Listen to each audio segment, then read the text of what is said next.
دم باش بینرین هجا جارک دن بخیراتنا و دکم ده خلق کنو جوشانا زندیا فیسبوک دنگ امریکا و هنرا دیجیتال هیوی دارم گو تندرستیا و توا باش به ببورن از ایروهنه کی دنگی مکتیه امی هول بدن گو به و حوالی من فرهاد هنک علی کاریه بکه و امی به پراکتیکه از اینک تشتا شانی و بدم و هیوی دارم گو هونجی علی خب پار وکن نهاجم درنجم فرهاد بله لقمان از جیب سلاف بشین پاشه بیم جمتا تماشاوان هجا لحد در جهانی کمن هاد بینن وشانا زندیه هنر شبکه دیجیتال کنرمند لقمان احمد پیشکش که دست بکریه هیوید کن کو بمرابن حتی داویا برنامه لجم خوش کرما خو پار وبکن کو تماشاوان جی زیاده بن امکار من پروگرام پیش خینن بسورانی جز بخیراتم کم لقمان عزیزان و خوشویستان پخش کی راستخوی فیسبوک من لسر هنری شبکه دیجیتال لا فیسبوک و یوتیوبی بشی کلی دنگی امریکا و دستی پیکرد تو هنرمند لقمان احمد لگل من ابو پیشکش کردنی ام برنامه هیوا دارم لهر کوی هن تندرست بن تکای لای خوتن بلاوی بکنو تا او شونه کپیتان اکرید که بتوانین برنامه که پیش بخین هر رخنه و پیش نیاره کیشتانه یتوان بو من بنیرن بسر سر و بسر چاو پرسه کیشتانه بود لسر هنری شبکه دیجیتال ام بتایبەتی ئەم سافتوری کە بەکاردێت پرۆکرییت ئەتوانن بۆمانی بنێرن کە لێرە هونەرمەند لقمان ئەحمەد وەڵامتان بداتەوە لقمان چ بوویە دەنگێتە چماکەتیە سپاس فرهاد نزانم ڕاستی یعنی بەلکی هەوا هاتی گوهرتن نزانم جارجانە دەنگی مولۆ دەبێ لێ ئەمێ هەوڵ بدەن بە کار ئەمێ هەنێک تشتا شونایە بگرن تجی کار بە علی کار سەرچاوە وێ باش بێ هێویت کەم باش بی کام بەرنامەی دەست پێ بکەین ئیرۆ چ جەمتە هەیە بەێ فرهاد ئەو خەلەکات چوومە هەنێک سەر مەیوە مە هەنێک تشت چێکردن ئەمە ئیرۆژی بەردەوام بکەن لە سەروانە هەنێک تشتێن یەگوتەدی خواردنێ ئانا بەعالی هەی دیدین بەعالی پاییزێ دەڕن تشتێن گۆ هاوینی هەبوون ئەمە هەنێک تشتا بینن بەرچاوە و بتەکنیکا یا دیجیتال پرۆکریێت ئەمێ پێک بینن بهنەک فرچێ تایبەت یعنی چاوە دکار بە تێکسچراوێ چێ بکە ئەو تەدی ڕەنگێن جێوازنەکی بدێ و شکلێک ئاسان ینی هەر یەک و شێوازەکوی هەیە ڕاستی لێبەلێ ئەمێ هەوڵ بدەن گۆ بە تەکنیکا یا پرۆکریێت ینی گاڤ دوو گاوێت چاوە یەک کارە بە تشتێکی چێ بکێت تشتێکی بەرچاوە پرتقال بێ ئەم بێژن سێڤک بنظام چ بە تشتێ مەیوە بن ئەمێ وان چێ بکەن پڕ باش دەبێ و ئەمێ ڕیا لێرە و فرچا و ڕنگ ئەمێ کار بن تشتێکی ئاوا بکەن و ژبیر نەکەنژی بەری ئانا ئەم گەلێک جارە دووبارە کەن وی تشتیانێ لێر ینی قات گلکی گرینگە و تشتێن هەندرێوێت وەک کلیپین ماسک و ئەلفالاک ئەوانە هەردوو پر گرینگن ژبەرگۆ دریاوێرێ کارێمەرە گەلێک ئاسانتر دەبێ گەلێک باشتر دەبێ و پێشکەتن کارێمەرە چێ دەبێ ژبیر نەکەن هەگەر هون ئێگو کار دکل سەر وانە تمودایم بکار بینن یعنی تشتێ سڤک بژیش بەرگۆ ئەوەی بهێ لە ئالیکاریە بکە هون کاری خۆ بەرهەماخوا لە پێشخینە بەێ پڕ باش دەبێت کا ئەم بەرە خوبدەن لقمان بەێ هەفتا بوری هەنێک مێوە هاتن چێکردن پڕ باش بوون پر باڵکێش بوون ڕاستی بەێمە ئەف چێکرد بوو وەکتەگیلاس بەێ و ئەف ژیمە چێکرد بوو بین بێ چاومە تەکنیکە کلۆ بلەزمە چێکرد ینی گەلێکی ئاسان و خۆش ئەفژی چێکرد بوو بینن بێ چاوە بە ئاسانی مەرەکارێ هەنێک تشتا چێ بکە ئەمێ ئیرۆژی ئەمێ هەنێک تشت چێ بکەن سترابەری فەرهاد دەبێژە لە جەمە دەبێژن توێ فەرەنگی توێن سۆر ژبەر گۆل وڵاتی کوردا یان ڕۆژهەڵاتە ناوین ئەوتنێژ دەرەهاتی ژبەر لۆژێر بێژن توێ فەرەنگی بڕاستی وەک توایی ئەو توێ لە وڵاتی کوردان یانژی لە ڕۆژهەڵاتە ناوین هەیە ئیجاد مەزن ئەمێ هێنێکی ئەزێ چێ بکەم وەکی دنێژی هەگەر تشتێ دنێژی هەبن ئەزێ وەرپار بکەم بە تەکنیکێک سڤک و بلەزی ئەزێ چێ بکەم ژ بەرگۆ ئەمکاربن چەند حەبا دەبێ بەرنامێ دە پێشکەشیوە بکەن بەری هەر تشتی ئەزێ هەرم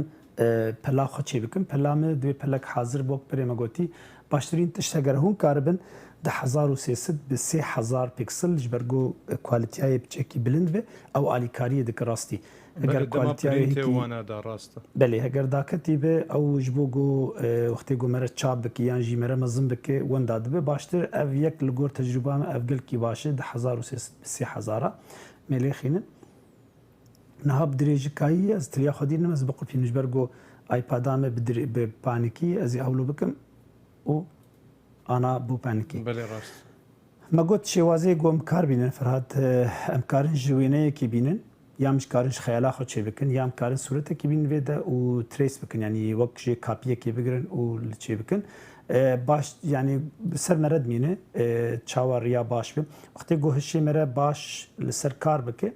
me re karî ji mejiyê xwe yanî ji hişê xwe çê bike ji xeyala xwe çê bike ew ya alîkariyê dike. Me re nikaribe li vê de hûn ê werin li ser actions û li cem me çend tişt hene. Canvas heye heger ez Canvas ez bêhên referans tê bîrawe me got bu referans ez lê xînim. Referans ji me re pencera biçûk derdikeve li vê de image heye sûret ez bînim. Ez karim werim sûreta ez bêjim hinar. Mesela manî. Ev tiştekî wilo ez bêjim. Ez ê bînim wê de wel cem me bimîne û ez karim li ser wêna kar bikim. Yan jî ez karim rêk dinê jî ez karim ad heye ez sûretekî bînim derbasî hindirê pela xwe bikim û li ser wêna karekî bikim. Ya jî hûn dikarin ji mejiyê xwe ya dinê jî heye rêk dinê heye ku hûn ji kêlekê divê de sûret bînin aliyê vî alî ez bêjim sûreta bînim ahlo bikim bînim li kêleka wê wilo li cem me sûretên vî alî ez dikarim sûreta binarim û ez sûretê ku ez bixwazim ez wê li vê de bikar bînim. Ev jî heye. Sê rê hene ji bo çar rê hene ez bêjim ji bo gomere tiştekî çê bike. Ja wextê gomere baş xeyala me re hebe baştir gomere ji mejiyê xwe çê bike alîkariyê dike eger na hûn karin van riyana bikar bînin ji bo ku hûn sûretekî baş çê bikin. Berî her tiştî ez ê werim rengê ez bixwazim rengê sor bi asanî û dibe hûn ji bîr nekin monoline gelekî girîngê ji ber ku ew nahê li reng derkeve monoline di firça deyî di nav firçayê ku kaligrafî deyî ev ya gelekî girîng e ez ê bikar bînim hûn dibînin çawa xeta wê dagirtiye ez ê werim berî her tiştî rengê sor bineqînim. Em ê bêjin wilo baş e. Sêrgor xeyala xwe çê bikim.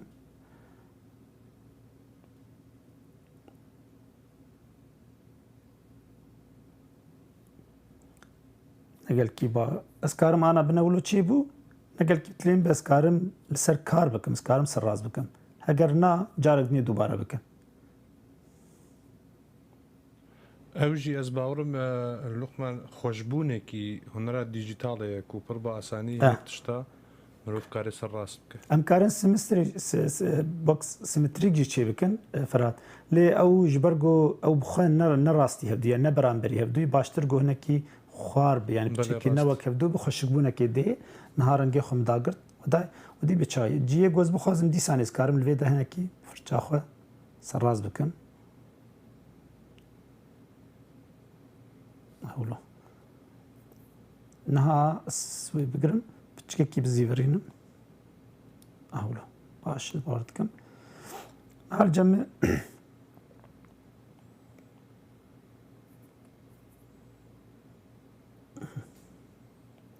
niha ez ê çi bikim ez ê werim îja bikar zê qatekê çê bikim qatek ne ji me re ev derket qatekê li joravê çê bikim bala xwe dê bi qatamê kar bikin me qatek anî û rengê ev rengê sor û ez ê piçekî rengê tarî dixwazim hinekî siyê bidême yanî tarîbûnekê bidême wê rengekî girover bidême piçekî werim bala xwe dênê sor ez destê xwe dînim ser ji mir sor derdikeve ev sorê ku em karanî ez ê dakem xwarê piçekî tarî bibe ne gelekî reş hewlo baş e firça me di nav firça de rengê qûmê heye qûm wek qûmê ji ber ku em dixwazin hinekî zivirbûnek tê de hebe wek texture yani çê bikin ez ê werim vê berê min hazir kiriye sand brush dibînin ê qûmeyê ez ê bikar bînim û hêdîka ez ê çi bikim berî her tiştî ji bîr nekim qata ku em çê kirî ez ê werim bêm clipping mask ji bîr nekim clipping mask eger ne clipping mask derdikeve ev gelkî girîng e ez ê niha çawa bikim hêdîka mezin bikim piçekî ji bo xweşikbûnê te dî mesela ronî û tariyê û tiştê wiloyê ez ê hinkî bidême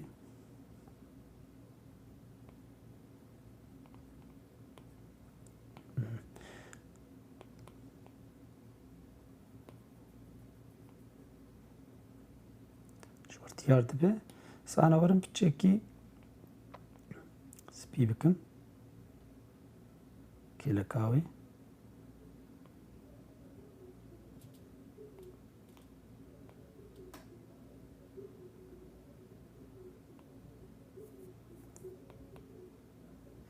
dibînin çawa ez dixwazim ku ronî ji fiyalê hatî şkêrekê de biçekî spîtir bikim. Hêdîka destê xwe ser dibim. Belê rast ez carna dibînim wan hûrkarî jî radibêjin. Wan hûrkarî ne ku tiştên hunerî pir cuda dikin. Yani şiklekî em bêjin tu ya tu yê sûr mirov gelekî rehet karê çê bike şiklê wan. Bes wan hûrkariyan ku çawa ew ê ku îngilîzî dibêjin details. Belê.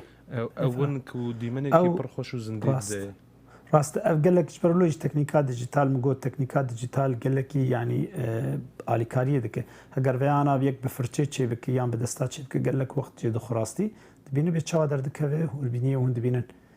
Lo derdixîne ji ber got firçe amade kirine ji ber vî tiştî nihar ceme ev wilo bû ez ê carek dinê dîsanê qatek neh çê bikim. Ez werim pilla çê bikim îja pillê wêna. Pel ne lazım ez bikim klîpên mask ez ê werim rengê kesk bînim. Keska baş dîsanê werim firça xwe bikim monoline kaligrafî û ez ê çû hewlo bikim.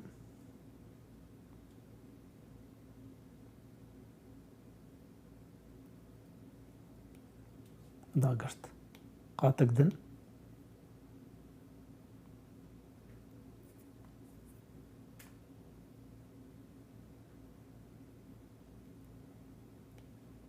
dagirt qatek din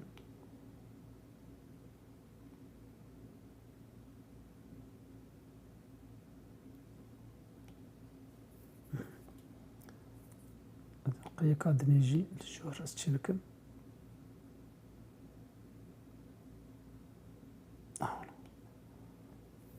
Baş wilo ji min re bîn bê çawa çêbû niha hîn ne temamı niha ji ber got giştik yek rengê ez ê ana ji ser wan kar bikim. Berî wêna ez ê werim ser qat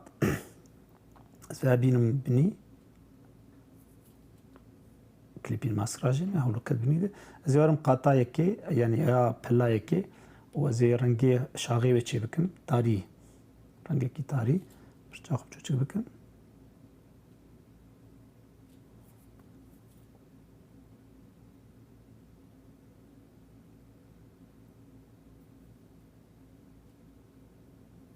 Sirab bikim hinekî werim a di dua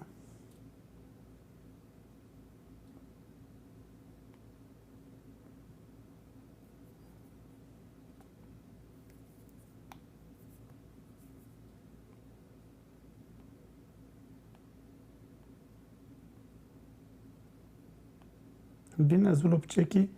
bi hûrbîniyê wê derdixînim Asya dîsanê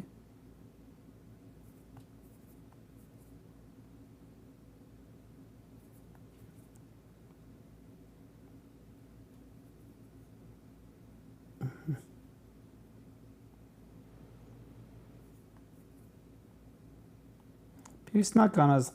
tiştekî bikim tenê wilo ji ber ku ez ê ser kar bikim. Ez ê ana werim çi bikim ser vana yeko ez karim rengekî din bikarbînim got el felak me gotibû el felak li ser wê tenê dimîne ez ê werim firça xwe ji bo ez hinekî sî û tariyê bidim wêna ez ê wê biçekî tarî bikim û werim dîsanê ser send yanî qûm rengê qûmê got li mexstî vê o de û ez ê firça xwe bînim hêdîka tenê ji derve dernakev tenê li hindirê wê tê belakirin. Çûçik bikim.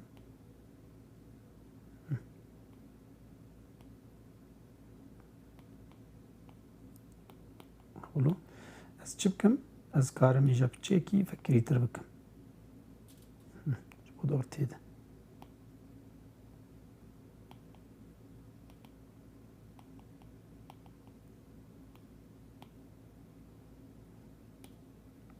dîsanê tarîtir ez werim yadin yadinê jî eynî meselê ez bêjim el felak min kir el felak û ez ê werim dîsanê rengê wênîberê tikekî ji kêleka de ji jor de û ji biniyê wê de jî serê pillê hewlo و vekkim fekirî bik ahli ortavê de dikekî werim yadinê jî bikim elfelak û dîsanê jî kî vekkim ji alî de û rengê tarî bikim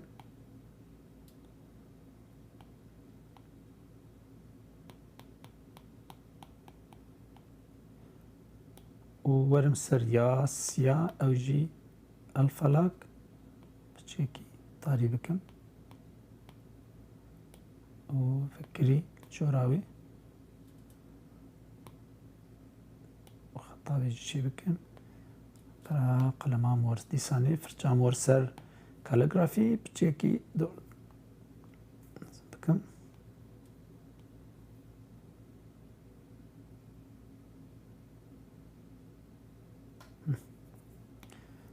niha veya bînim jor holo ez vê jî bînim ji bo gonexwanê bê bînim jora wê holo baş bû ji mir dibînin niha çi ji mir lazim e dibînin çawa çêbû ji mir lazim hindirê bin pela biçêkî tarî bûn lazim zê werim dîsanê ser qata diduyan ku divê siyah pelaya ku dikeve ser tu zê werim ser wêna bala xwe dê berê klîpên mask hûn dibînin zê werim cem wêna û ez ê firça xwe tarî bikim dîsanê werim rengê sor hûn bineqîn holo li vê de destê xwe me danî ser em tarîtir bikin anî hinekî tarî û firça xwe bikim ser dîsanê werim ser sênd û ez bilind dikim di binê pelare dikekî holo tenê xwanê bike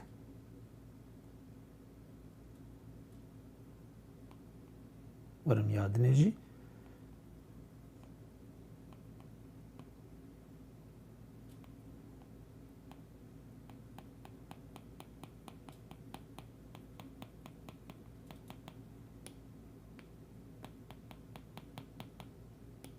her carê tarîtir dikim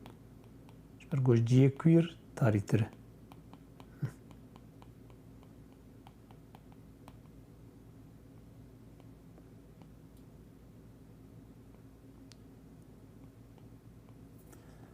baş wedît ana ca çima ji me re ez yenek ew wek xala li ser wê ne ez ê werim qatek nehçê bikim li jor wek xalên reş nuqteyên reş ser wê hene vê rast karim ser wê jî çê bikim ser vêya çê bikim bes bera qatek li halê wê be baştir dibe vê qatê bînim têxim bera jor be bin pela dibe ez wê bera ew jî klîpên mask be klîpên mask çima ji ber got dernekeve eger destê me şaş bû ji ciyekî derket ez werim firça xwe bera ew jî tarî be sorê tarî ne gelkî reş sorekî tarî û ez ê werim firça xwe bikim airbrush medium ez biceribînim ka çawayê ez bikim baş dibîn çawa ez ê werim xalê xwe hêdî ka hewlo li jora wê ne şert e got rastî hevdû bin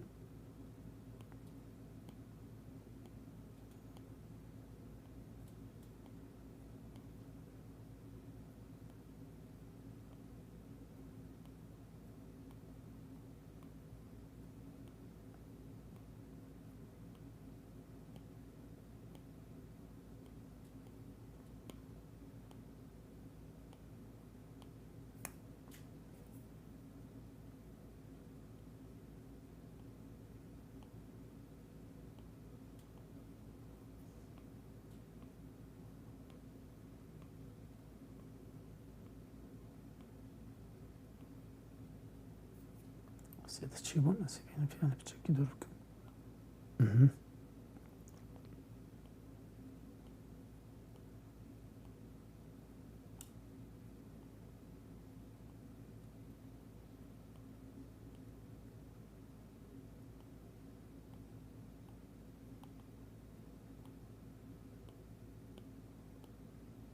ئان ez derkevim jî ez nikarim jê derkevim ji ber got berê mikirî klîpên mask nema derdikeve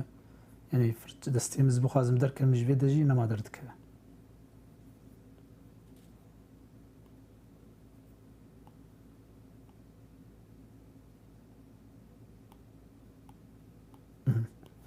qewlo bes e zana çi bikim li vana li dora wan dîsanê werim firça xwe li dora wê na hinekî سپی بچێکی سڤەکری بکەم جاخە بچووچک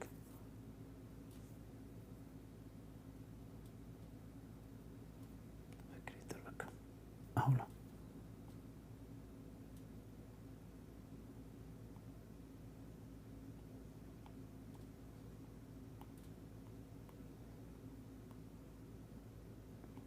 tenê firça xwe neguhert hîn ser airbrushê ya softê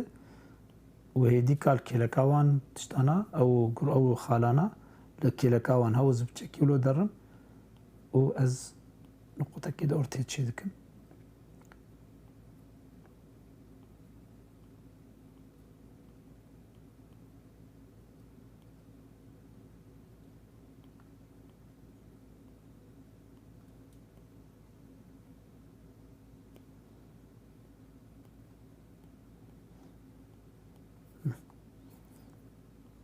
فرهاد çawa dibîne?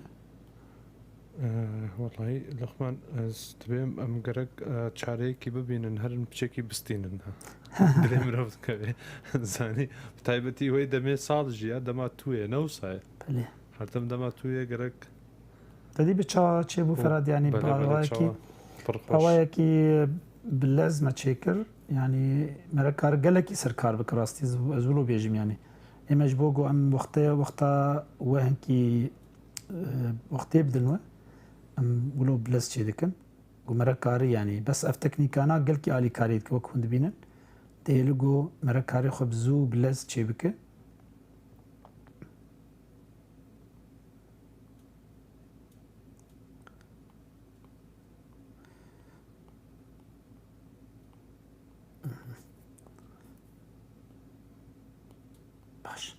Ana zêwerim ser çi ser pela hinekî pela jî kar bikim dohan ez pela karim giştika bikim yek perçe ez wilo karim bikim gozwerim yeko wan mêrj bikim ya destê xwe dînim ser hersiya û wan bigînim hevdû ez wan bêjim li vê de li cem me heyî mêrj da wan bi hevdû girê dide û adnî jî ana bû yek qat baş mer bû yek qat û berê el felakê jî ez ê werim piçeyekî wilo hinekî şêwazekî wilo bidême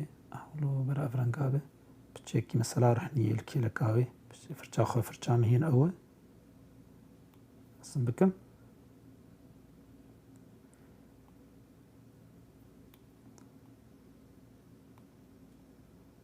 çawa piçekî zilo ji bo mesela rehniyê hinkî bilîzim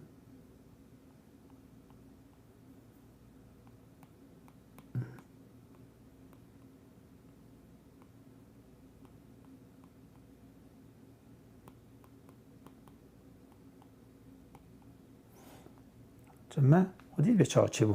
ez ê çi bikim ana ez ê wan gişa bikim yek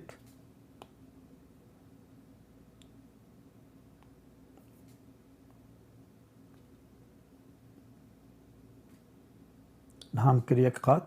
bû yek qat me wan giyan hevdû xwedî bê çawa bû ez ê ana piçekî biçûçik bikim hewlo û ya zê rengê dawiyayê çî bikim ez karim kapyekê jê derxînim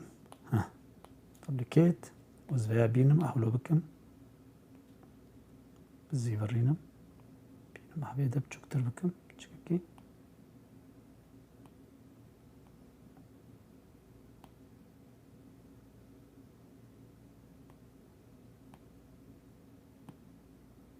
hewlo baş e ez werim jêr bêjim elfelak çima elfelak ez dixwazim hinekî tarî bikim firça xwe werim vê de biraz sor be axwazim sorê xwe bûherînim û zê werim firça xwe dîsanê bikim sending û ez ê kêlekê wan dibînin ji ber got binî deyî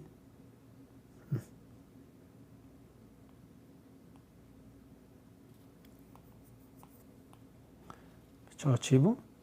ez yeka dinê karim bînim aliyê dinê jî yanî em çi qosî bixwazin em karim bikin ji xwe ez karim hewlo bikim dîsanê jêr bêjim duplicate û jêr bêjim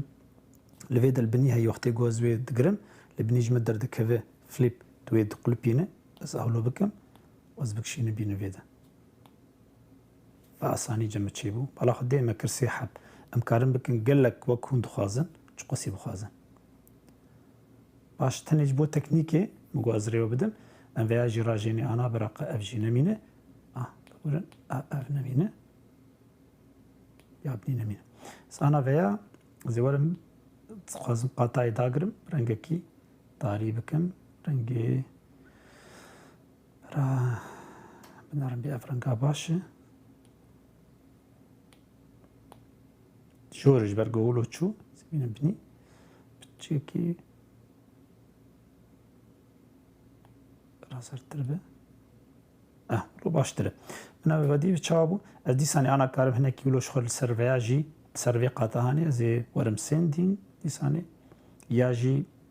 یعنی چه فرچه بخوازن فرچه ایگو هنه کیز جفدو بلا بکر رنگ از رنگینا بچکی تاری بکم ورم بیده و از ورم سندینگ نظم بکم دور تاویده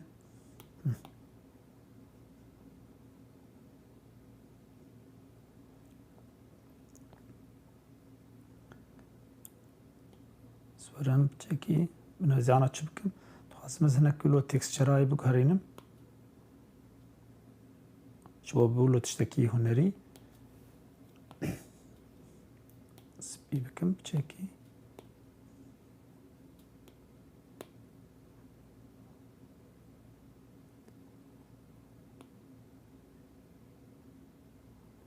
ها زورم سر تشتک جمعی گازیان بلور تبیراوه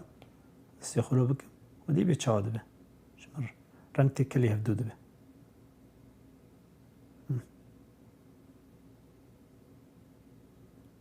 اهولو باش شمره زانا چي بكم ازوارم سياوي چي بكم سياوي قاتكي نه چي بكم لجور وبرا رنگيوينا تاريبه رنگابه وازوارم سر مونولاين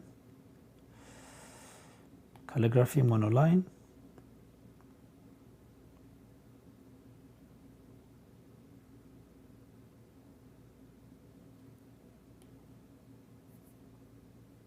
او تشتكي ها شبر چما ولو بو شور بيجم شبر قول افقان دبينن بني كاب اوباسيتي وينا بيتشام داخست بو اختمره داتخينه جبر لو رنگ بلاد لازم بلند به اگر نه بلند به جبر گو خطي گرتن او شاشتي چيد به راجعي جاردني كانت چي بكم انا تمام ولو وزورم حلو بكم ويبچوچك بكم بگرم بكم فريدم آزاد يعني سربست حلو بكم وجيگو از دخوازمي ديكا بچوچك بكم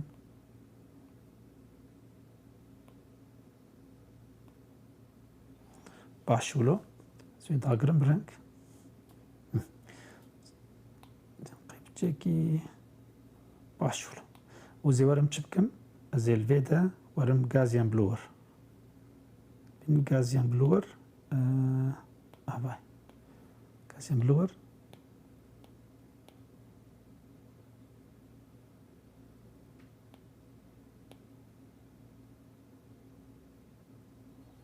اولو دنقی باش بو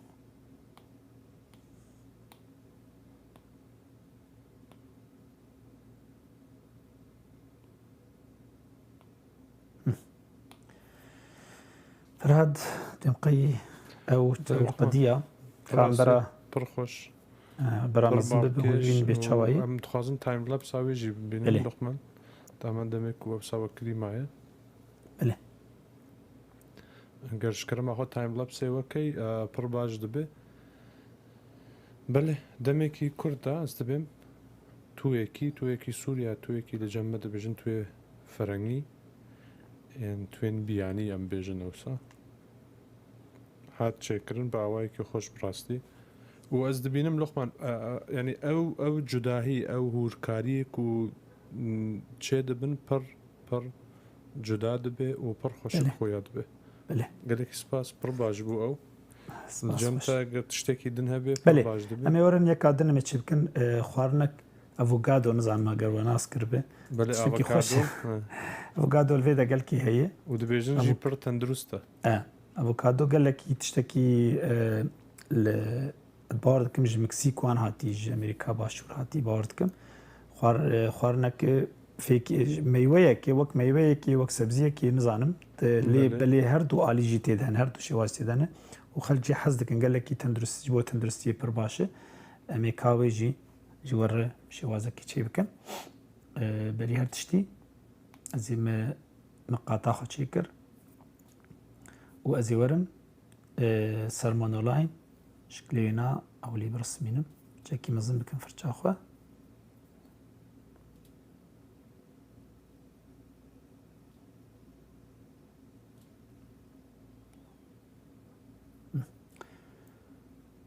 mezin bikim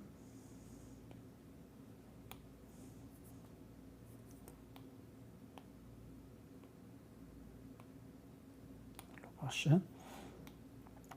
از آن ویا دبلیکیت بکن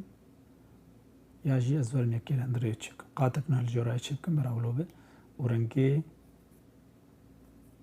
کسک اف کسک یعنی abi کسک باشه از ورم یکی رندری چک بکن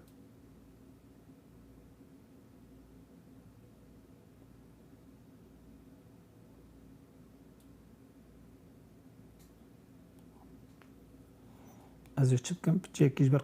قالکی هیه این از کی مزن بکم جبر گو قالک برا سفک به قالکی نه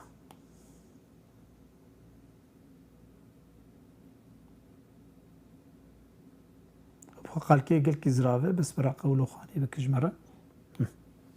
حاولو چی بو از اینها قاطع بنیش چی بکم جوراوی جبو ناف کاندریوی جی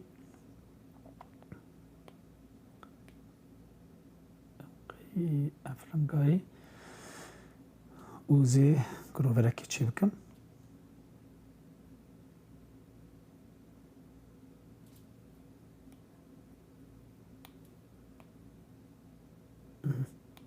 حال بدی ودی به چاجم چی بو نگل کی زحمته سه قات ما چی کرن باشه زیانا چی بکم زیار میجا سر اف کاری گو بری آنی بون گو کلیپین ماسک و الفلاک وانا و آلیکاریا ما بک از بری هر تشتی از دکارم جکی دت بخوام خوازن دست بکم از کارم ج خلکی دست بکم ج ناف کاوینا دست بکم الفلاک یا جی کلیپین ماسک چی بکم موکب دون هر دو جی آلیکاری دکن کابرا ام یکی بکن کلیپین ماسک اکر کلیپین ماسک لسر قاطع سیا و از ورم رنگش بو گو سیه چی بکم رنگ اولی نقاط فرچاخه از بکن ورم سر دیسانی سر سندینگ و از ورم جیر بیجم برا تاریب چرا گفت خواستم چکی تاری و زهیدی دیوکم جاران گینا مازن فرچام زیب چوچک بکم مازن بکم ها شبو خانه بکش وره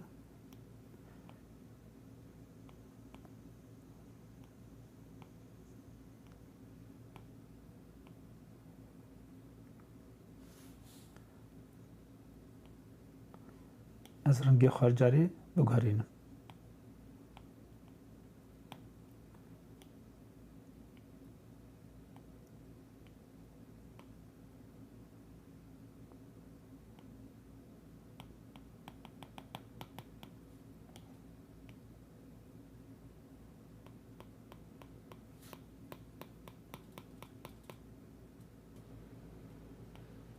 بله لقمان هناك جرا وان تشتاجي دي زيادتر بخيال تشيت بن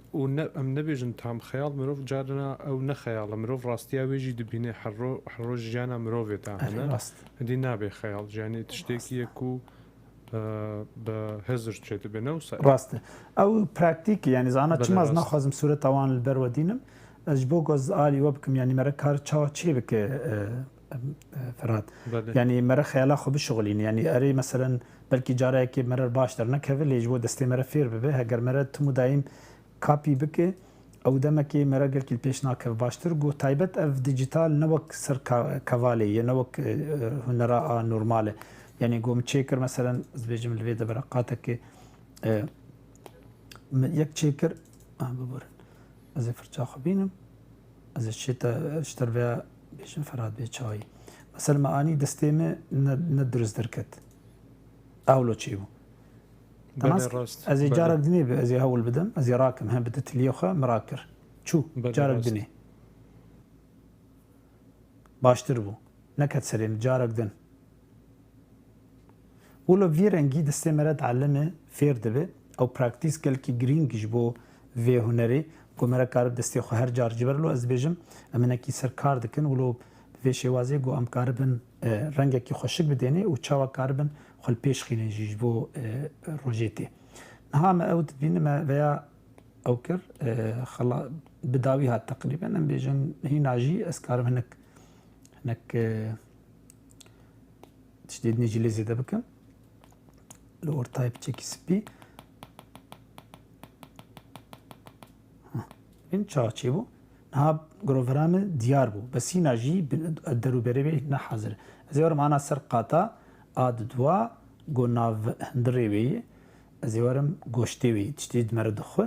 از وی جا چبکم ابجی رنگ کسک من قان و زی قاتک نه الجورا چبکم زی وی بکم کلیپین ماسک بکر کلیپین ماسک اجازه انا برنگ بلیزم رنگی شمر لازمه از چابکم سرنگی هنکی تاری کسک اولو وی کسکا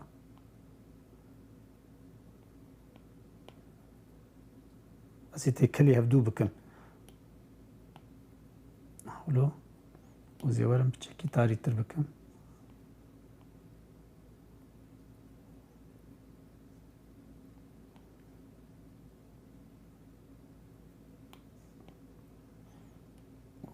ورم وی رنگی هانه جی فکری تر بکم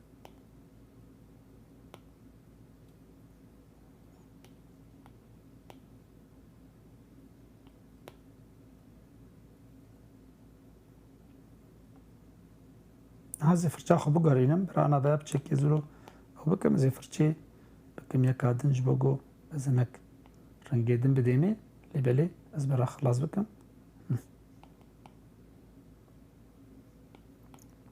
هدي بيت شوادر دكوه ازي ورم نها قاطا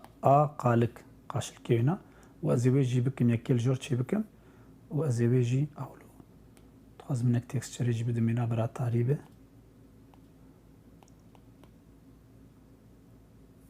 منكر كليبين مات دي بتشرو دركت جبرجو منكر كليبين ماسك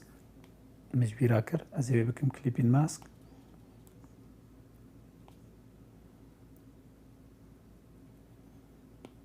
كي تاريبوني بديمي هناكي او نفكم كيلكي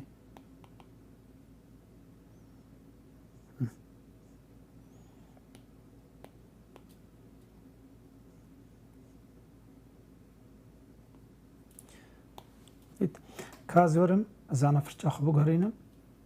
فرشاخ زي بكم سر براش يا ميديوم او بكم تشكي ازورم سر قاطا ناو اهبيا برا افقاتبه رنگي كسب نقينم تاري تربكم هديكا والدوراوي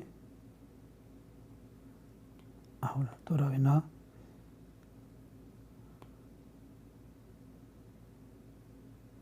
شبر قولو تشتكي وك راس دركه بجمر ديار ببقو او راسته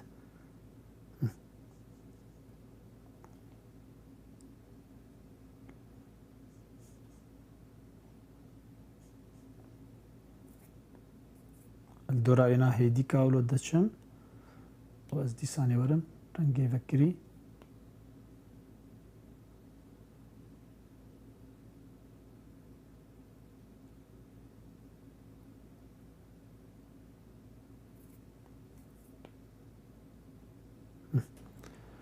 جمع اوجي باشبونها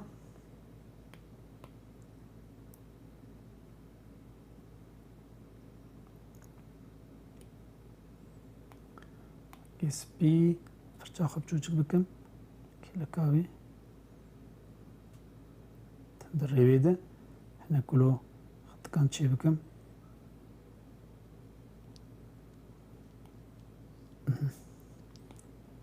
نها زيور مسر يادم يا نا هندرينا وز دي ساني برنگي سبي سلال لازم بكم من دكي كيل دوراوي عملياني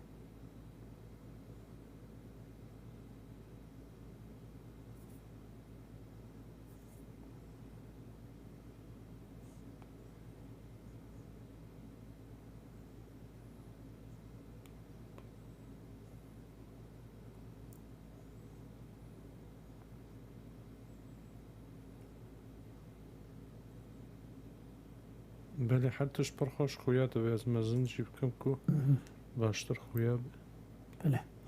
از به بچکی ورم از خواست من کرش لبنیاوی دینم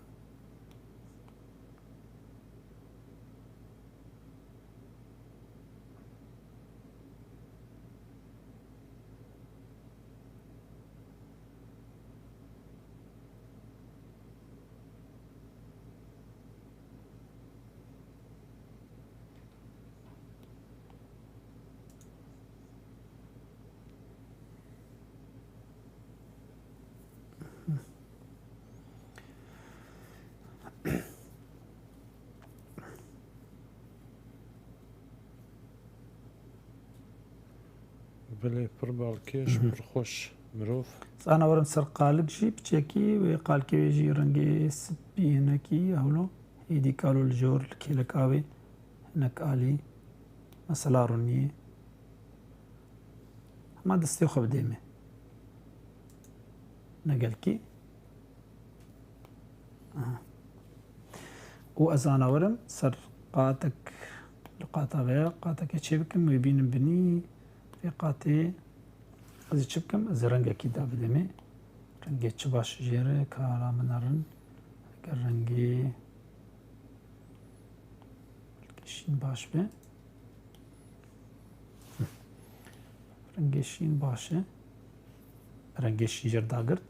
بین چوامو بله و از چبکم از ورم و گشت کادی ثانی وان قاتانا بکم گوت از وان قاتانا بکم یک سهولة دسي خديم سروانا نت نابني تني ايجور هابو قاتك الجمع از دي ساني كارم ورم لجورا بينال فيالي ورم جير بيجن مقاتك نهشيكر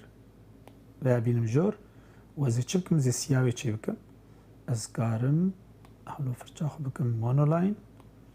و رنجي تاري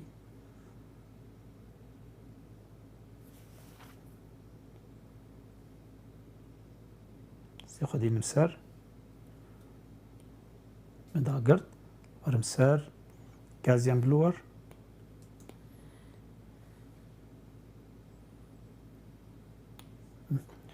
ئەو سیاوێژی چێ بێ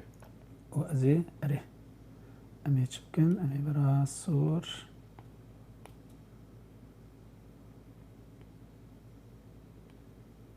و أونلاين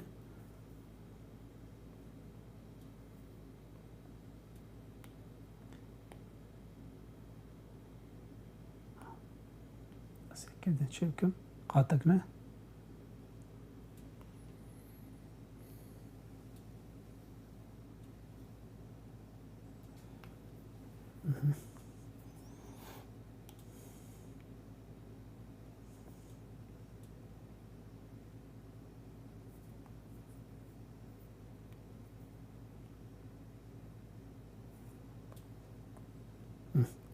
تشتێکی واتی گرێتە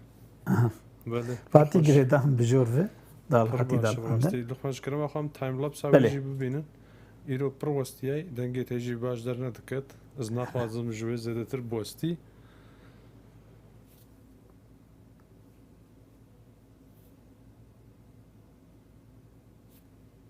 باش فراد بەلێ پڕ باش لەخمان بڕاستی فراد، گەلێکی بله. سپاس ئیرۆ سپاس. پڕوەستیای گەلێک سپاس فراد گەلێک سپاس بۆ کەسێک گۆمە تەماشەژی دکن ئەو چاوال سەر تەکنیکێ بوو مەبلەز ینی تشتێن ئاسان کار بکەیت کارێ بێتر لەسەر کار بکە ینی لگۆرتە دی شێوازان مرۆڤای هەر هونەرمەندێک بله، یان هەر راست. کەسێک تشتێکی بکارتین لێبێ ئەف تەکنیک کلیپین ماسک ئەلفالاک و قات چاومەرە هەفتوو کار بینێ وانا پر گرینگە نژبەرگۆ کارێ مەرە سفک ببێ و دوێناژی مەرە وەکم گوت ڕێفرانس دکارە سوورەتەکی دین بەرخوا جێ بگرێ و یان ژی ji serêxwe yanî mere tişta bike gelekî baş e ez ji wir dîsanê dibêjim yanî çi qesî karibin kar bikin ew ya gelekî baş û alîkariyê bike û ev hunera li pêş dike biraw zanibin ev ne karekî wilo sergohra me re bavêje gelekî li pêş dike vê hunera dijîtal roj bi roj zêdetir dibe û ciyê xwe digire di nav hunera cîhanê de بەلێ لوقمان بڕاستی گەلێکی سپاس گەلێکی خۆش بوو گەلێکی باڵکێش پڕ زەندی مرۆڤ وان دەبینێ ئیرۆ پڕوەستیای سپاس سپاس گەلک سپاس فەرهاد جارێک دیش بۆ ئالیکاریاتە ژی و سپاس کەسێک گۆمە تەماشە دەکەن هیویدارم گۆ تەندروستیاوە باش بێ حتانی سێشەمات تێ هەر شاد و بەختەوەر بن. تەماشەوانên هێژایê dengê Amerîka şopînerên me yê tora civakî Facebook, Twitter, Instagram û YouTubeê. Her roja sêşemê demjimêr 12 nîro bi dema Washingtona paytext. Ez Luqman Ehmed bi rêka weşana zindî dibin mêvanê malê we. Ji bo birnamak taybet ya hunera nîgarkêşiyê. Ez ê teknîk şêwazên cêwaz yên vê hunerê bi we re parvekim. Weçavê me li nerîn û daxwazên we bin.